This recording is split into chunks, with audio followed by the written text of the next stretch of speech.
Good morning. Welcome to exam today. મિત્રો 22 November 2025ના relative current અફેર્સની discussion આ વિડીયોમાં આપણે કરવાના છે. તો છેલ્લે સુધી વિડીયો સાથે બની રહેજો. કરંટ અફેર્સ ઇમ્પોર્ટન્ટ ટોપિક છે, દરેક એક્ઝામમાં પ્રશ્ન પૂછવામાં આવે છે. મિત્રો ટોપિક પર આવીએ. 22 November current affair. Question number 1 છે, હાલમાં વિશ્વ બાળ દિવસ ક્યારે ઉજવવામાં આવ્યો? તો ભારતમાં બાળ દિવસ અલગ દિવસે ઉજવાય છે. વિશ્વમાં બાળ દિવસ મિત્રો 20 નવેમ્બરે દર વર્ષે ઉજવાય. 20 નવેમ્બરના રોજ ઉજવાતો વિશ્વ બાળ દિવસ સંયુક્ત રાષ્ટ્ર અને યુનિસેફના નેતૃત્વમાં બાળકોના અધિકારો, ગૌરવ અને સુખાકારી પ્રત્યે વૈશ્વિક જાગૃતિને પ્રોત્સાહન આપે છે.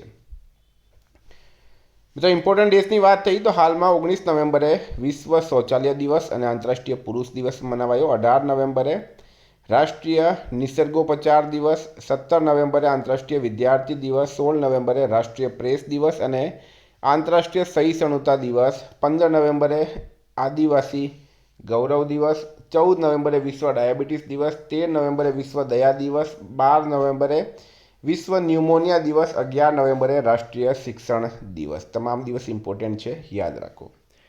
સેકન્ડ નંબર છે, તાજેતરમાં અમેરિકા દ્વારા કોને મુખ્ય નોન નાટો સાથી જાહેર કરવામાં આવ્યો? તો અમેરિકા દ્વારા મુખ્ય નોન નાટો સાથી કોને જાહેર કરવામાં આવ્યું છે? તો સાઉદી અરબ. મિત્રો રાઈટ આન્સર થશે. બરાબર. યુએસએ ઔપચારિક રીતે સાઉદી અરેબિયાને મુખ્ય નોન નાટો સાથીનો દરજ્જો આપ્યો છે, જેને દ્વિપક્ષીય સંબંધોમાં ઐતિહાસિક સુધારો માનવામાં આવે છે. સાઉદી અરબનું કેપિટલ છે રિયાદ, કરન્સી છે રિયાલ, કિંગ છે સલમાન બિન અબ્દુલ અજીઝ અલ સાઉદી, પીએમ છે મિત્રો મોહમ્મદ બિન સલમાન અલ સાઉદી. હાલમાં સીએજીએ નાણાકીય ઓડિટ માટે ઉત્કૃષ્ટતા કેન્દ્ર ક્યાં સ્થાપિત કર્યું છે? તો સીએજી દ્વારા નાણાકીય ઓડિટ માટે ઉત્કૃષ્ટતા કેન્દ્ર ક્યાં સ્થાપિત કરવામાં આવ્યું? રાઈટ આન્સર છે મિત્રો આમાં હૈદરાબાદ ખાતે. ભારતના કંટ્રોલર એન્ડ ઓડિટર જનરલે હૈદરાબાદમાં ફાઇનાન્શિયલ ઓડિટ માટે શ્રેષ્ઠતા કેન્દ્ર શરૂ કર્યું છે, જે ભારતની ઓડિટ સિસ્ટમને આધુનિક બનાવવા તરફ એક મોટું પગલું છે. હાલમાં સુરતમાં બીઆરટીએસની બસ હાંકનાર પ્રથમ મહિલા ડ્રાઈવર કોણ બની? તો સુરતની અંદર બીઆરટીએસની પિંક બસ, મહિલાઓ માટે મિત્રો પિંક બસ શરૂ કરવામાં આવી છે બીઆરટીએસ સુરત દ્વારા. બરાબર. બીઆરટીએસ સુરત દ્વારા મહિલાઓ માટે પિંક બસ શરૂ કરવામાં આવી છે અને આમાં નિશા શર્મા રાઈટ આન્સર થશે. બરાબર. નિશા શર્મા રાઈટ આન્સર થશે. વિદ્યાર્થી મિત્રો, આવનારી તમામ પરીક્ષાઓ માટે એલઆરડી આવી રહી છે. રેવન્યુ તલાટી જુનિયર ક્લર્ક વનપાલ. બરાબર.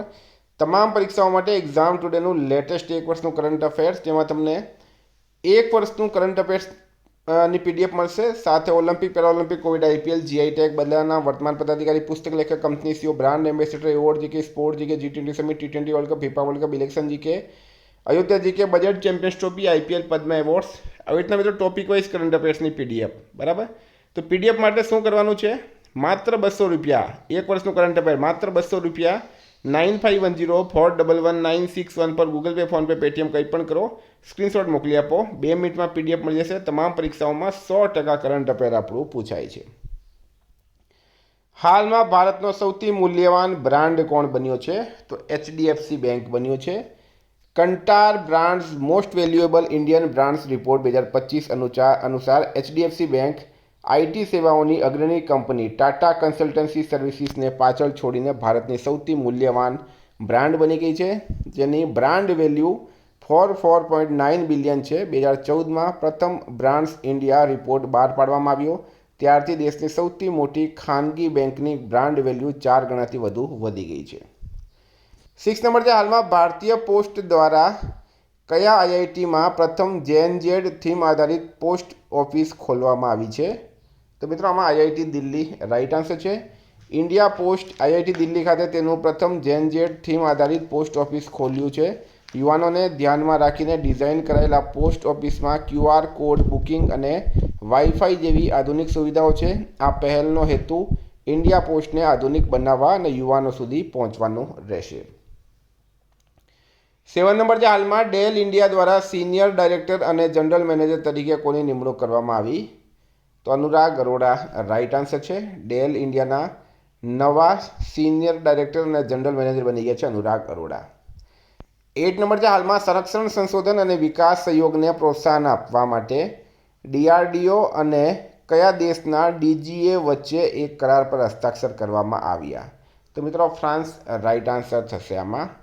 DRDO અને ફ્રાન્સના ડાયરેક્ટર જનરલ ઓફ આર્મામેન્ટ્સ એ દ્વિપક્ષીય સંરક્ષણ સંશોધન અને વિકાસને પ્રોત્સાહન આપવા માટે નવી દિલ્હીમાં એક ટેકનિકલ કરાર પર હસ્તાક્ષર કર્યા.